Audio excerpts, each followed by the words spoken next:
साथियों नमस्कार, मैं हूं राघव शर्मा रमन, जय घोष न्यूज़ चैनल से। साथियों, आज की खास मुलाकात के अंतर्गत हम धर्मपुर ग्राम सभा के लोकप्रिय ग्राम प्रधान प्रतिनिधि समाजसेवी डॉक्टर अवधेश यादव जी के पास बैठे हुए हैं। इनकी डिस्पेंसरी है और आज मैं कुछ खास मुलाकात के अंतर्गत कुछ पहलुओं पर, कुछ बिंदुओं पर बात करूंगा। सबसे पहले डॉक्टर साहब, चैनल में आपका स्वागत है। धन्यवाद सर। सर, आपका बहुआयामी व्यक्तित्व है, पेशे से डॉक्टर हैं, हॉबी में आप एक एमडी हैं और आप समाजसेवी भी हैं और सबसे बड़ी बात ये कि आप प्रधान प्रतिनिधि भी हैं। तो डॉक्टर साहब, सबसे पहले हम चलते हैं आपके गांव की तरफ। धर्मपुर बड़ी गांव सभाओं में आता है, करंडा क्षेत्र का। तो डॉक्टर साहब, आपकी पत्नी जो है पढ़ी लिखी हैं, काफ़ी अच्छी हैं और उनका नाम रेणु सिंह यादव है। तो उनके काम में आप कोऑपरेट करते हैं या खुद वो जा करके देखती हैं जैसे कोई काम हो रहा है? दरअसल पत्नी मेरी पढ़ी लिखी हैं, वो ग्राम प्रधान हैं, लेकिन पति का दायित्व है और प्लस उनके गार्जियन होने के नाते उनके कामों में मैं सहयोग करता हूँ। हाँ।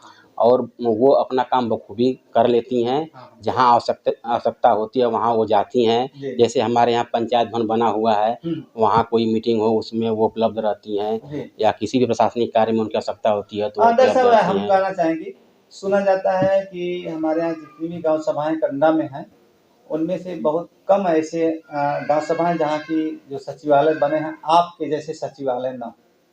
आपका सचिवालय विशेष रूप से हाईलाइट रहता है, चर्चा में रहता है कि बहुत अच्छा बना। क्या उसमें खूबी है? उसमें सर देखिए खूबी है, जो शासन का बजट उसमें अनुमोदित हुआ था उसके लिहाज से हमारे सचिवालय भवन में अतिरिक्त पैसा खर्च हुआ है। अच्छा। जैसे हमारे यहाँ वो जो बिल्डिंग है, बिल्डिंग के चारों तरफ हमने बाउंड्री वाल दिलवाई है। अच्छा। वो अलग बजट से है, अलग पैसे उसमें इन्वेस्ट किए गए हैं। हाँ। और चूँकि स्पेसियस होने के नाते और मानक के अनुरूप बना हुआ है, इसलिए उसकी खूबसूरती में चार चांद लगता है। बाउंड्री वाल पे हमने एक बहुत अच्छा सा गेट का भी निर्माण करवाया है। अगर कहीं आप दूर से उसको वॉच करेंगे तो ये नहीं लगेगा कि ये ग्राम सचिवालय है, वो लगेगा कि कहीं ब्लॉक स्तर का ये कोई ब्लॉक है। अच्छा। जी डॉक्टर साहब, एक काम आपको बहुत हाईलाइट किया था 2-3 साल पहले। आपने जो बाढ़ यहाँ पे आती है, बाढ़ प्रभावित क्षेत्र है, ये खलिया जो है आपके यहाँ से दक्षिण तरफ 200 मीटर जाएंगे तो खलिया पड़ता है। इसमें बाढ़ जब पानी बढ़ता था तो पूरा पानी लबालब हो जाता था। कटरिया से लेकर के धर्मपुर तक पानी भर जाता था। करीब 1 से 1.5 महीने तक लोग पानी में घुस के जाते थे। तो उस काम में आप जो है कुछ ऐसा कार्य जरूर किए थे जिसकी वजह से आप हाईलाइट थे। ऐसा काम कौन सा आप किए थे? देखिए, ऐसा है कि जब हम बहुत छोटे थे, जब तक हमें होश हुआ, हमने बाढ़ की विभीषिका को देखा है। और जब हम काफ़ी मतलब बड़े हुए तो हमारे ज़हन में एक बात उठती थी कि ऐसा क्या है कि मतलब हर साल बाढ़ आती है और हम लोग उस बाढ़ से बहुत प्रभावित होते हैं। तो ऐसा कोई उपाय होता है जिसकी वजह से जो ये बाढ़ आती है हमारे क्षेत्र में बाढ़ ना आए। उसी क्रम में हम विचार कर रहे थे कि अगर हमारे पास ऐसा कुछ संसाधन हो, हम उस योग्य हो जाएं, इस समस्या से जनता को निजात दिला दें। तो इसी क्रम में हमें एक दिन भावना हुई कि अगर हमारे यहाँ जो बाढ़ आती है वो नालों से आती है। अच्छा।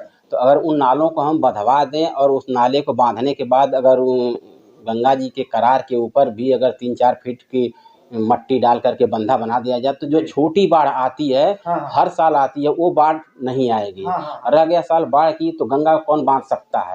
गंगा में अगर बड़ी बाढ़ आएगी तो कहीं भी वो आ जाएगी और वो बड़े बड़े बंधे टूट जाते हैं। तो इस मट्टी के बंधा में क्या रखा है? लेकिन हमारे सोच में इतना अच्छा भावना थी कि मतलब ऐसा कार्य किया जाए जिससे आम जनता को उसका लाभ पहुंचे और उसके नुकसान की। तो क्या आपने कराया उसमें? उसमें हम अपने स्तर से कुछ मजदूर लगा करके, कुछ बाढ़ का समय था, बाढ़ का समय क्या, बाढ़ आने वाली थी, लग रहा था कि बाढ़ आ जाएगी।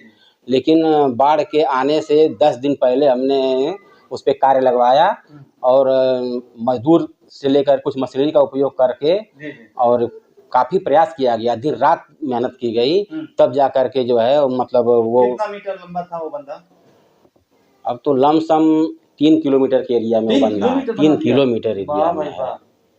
ये चौड़ाई भी बहुत है। हाँ। और चौड़ाई का स्तर ये है कि अगर उस पे बराबर काम हो जाए तो ट्रैक्टर जा सकता है उसके ऊपर आप तो बिहार के दशरथ माझी बन गए भाई। दशरथ माझी ने भी ऐसा काम किया कि पहाड़ को